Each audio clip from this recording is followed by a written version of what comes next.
Hey guys, it is Jimmy with Swiss Realty here. In this video today, we're going to go over the different types of investing strategies that there are. And on top of that, we're going to go over different types of financing strategies that we can kind of pair with these investing strategies as well too. A question I get asked a lot by a lot of my investor clients is, what's the best investing strategy for me? I will let you know there's no right or wrong answer, and it's really dependent on your investing goals and your resources that you have. And for everyone has a different answer. So because of that, there's no right or wrong answer. So what I'm going to do today is I'm going to go over the different types of choices, and we're going to weigh the pros and the cons for each option, and you can kind of get a better sense on what best fits for you and the situation that you're in. So the first investing strategy we're going to go over today is the standard buy and hold strategy. So the idea when it comes to a buy and hold strategy is that we're going to be buying a very light fixer upper. We're going to, again, because it's a very light near turnkey house, needs barely any work at all. We're going to be buying something that's very near turnkey, and because it's, again, very near turnkey, very light in renovations, after we close it, your PM should be able to get it rent ready within a week or two at the most, because again of how light the renovations is. Obviously, then we're going to be able to get it rented out instantly, and if we did our numbers right, it should be positive cash flowing immediately.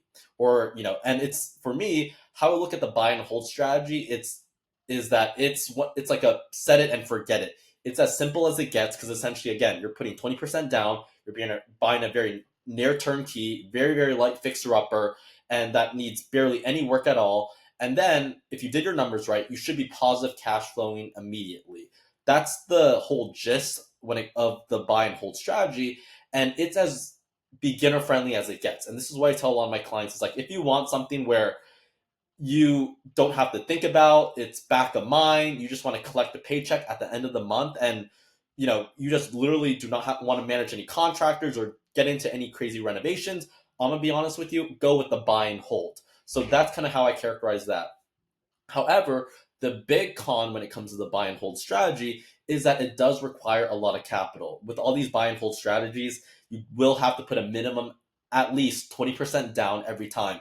And obviously, 20% down here and then there and then here and then there, it slowly adds up. So because of that, you will typically need a lot of capital if you are looking to just do the buy and hold strategy for every property that you buy, because essentially you're leaving your 20% down in each of these deals, which, again, over time, it kind of adds up. So that's the first strategy, is the buy and hold strategy. That's as beginner friendly as it gets. Second strategy we're going to talk about today is the BRRRR strategy, which, again, I'm sure you guys are familiar with. It's buy, rehab, rent, refinance, repeat.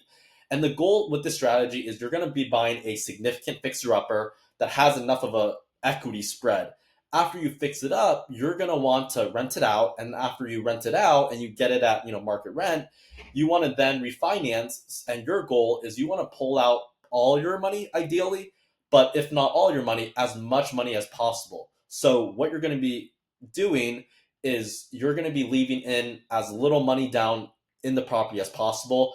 And why this is such a good strategy is because it's very good for leveraging your capital, and on top of that, scaling out your portfolio. Because you're not leaving 20% down in each of these properties, that means you can scale at a much faster rate.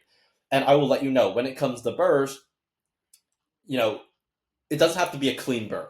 Even if it means you leave significantly less than 20% down, maybe it's 5% down instead, in the BRRRR, that's still a great deal, because essentially you're owning a property for 5% down. That's essentially free and clear. That only has a little bit of your, equity, capital in the deal remaining. So again, that's a great deal. So again, it doesn't have to be a clean BRRRR. So again, when it comes to BRRRRs, I will let you know the big con with them is they will require significantly more hands-on than a regular buy and hold. And on top of that, if it's not a clean BRRRR, you will need some capital to leave in the deal as well too. So again, just a heads up with that. And also on top of that, because you are buying a significant fixer upper, I will let you know when it comes to these big fixer uppers that you might be buying, you need to 100% have systems in place. You need to be very proactive when it comes to managing your contractors. You need to have boots on the ground. If you do not have everything to a T, you are at very big financial risk of getting screwed over by your contractors, by having really bad renovations done. You cannot be one of those clients that get taken advantage of by your contractors. And again, you need to make sure you have everything to a T. So that's why there is significant more risk when it comes to doing the BRRRR strategy. Just again, because there's a lot of variables when it comes to working with contractors, of course. And then the third strategy we're going to talk about today is the fix and flip strategy. So the fix and flip, how this differentiates from the BRRRR strategies. With the BRRRR strategy, your goal is you want to hold the property after you refinance. So essentially, you're still getting cash flow, appreciation, depreciation, and principal pay down as well too. When it comes to the flip, after you renovate it, you're looking to offload it ASAP. Like, you're not trying to get any cash flow, you just want to sell it. And the goal is you want to build up your liquidity.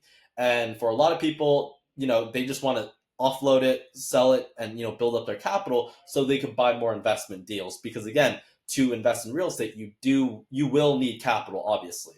And when it comes to fix and flips, again, very similar to the BRRRR strategy, there will be significant amount of work that will need to be done. And because of that, you will need to have systems in place. You will need to proactively manage your contractors. And on top of that, it's very extremely intensive when it comes to being hands-on, and it's time intensive.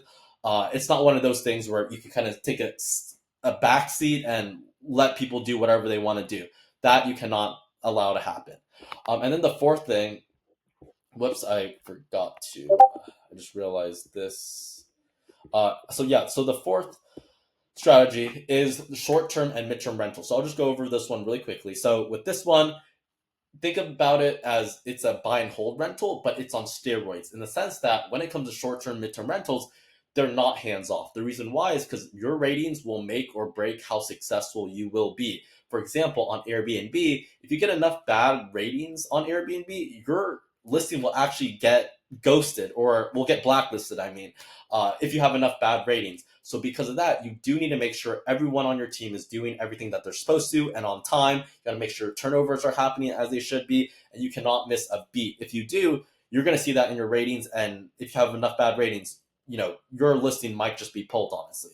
On top of that, you have to cater to the clients and do customer service and make sure everything's, well kept, and making sure everything's, making sure that all their questions are answered and they have everything that they need. And on top of that as well too, when it comes to short-term and midterm rentals, obviously there's higher profitability, but also you got to remember there's also higher fees and NOI costs involved as well too.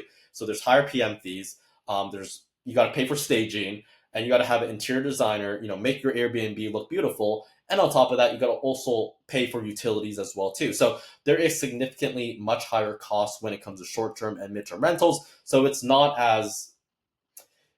one of those investments where you can just kind of, again, take a back seat and, let people do whatever they want to do.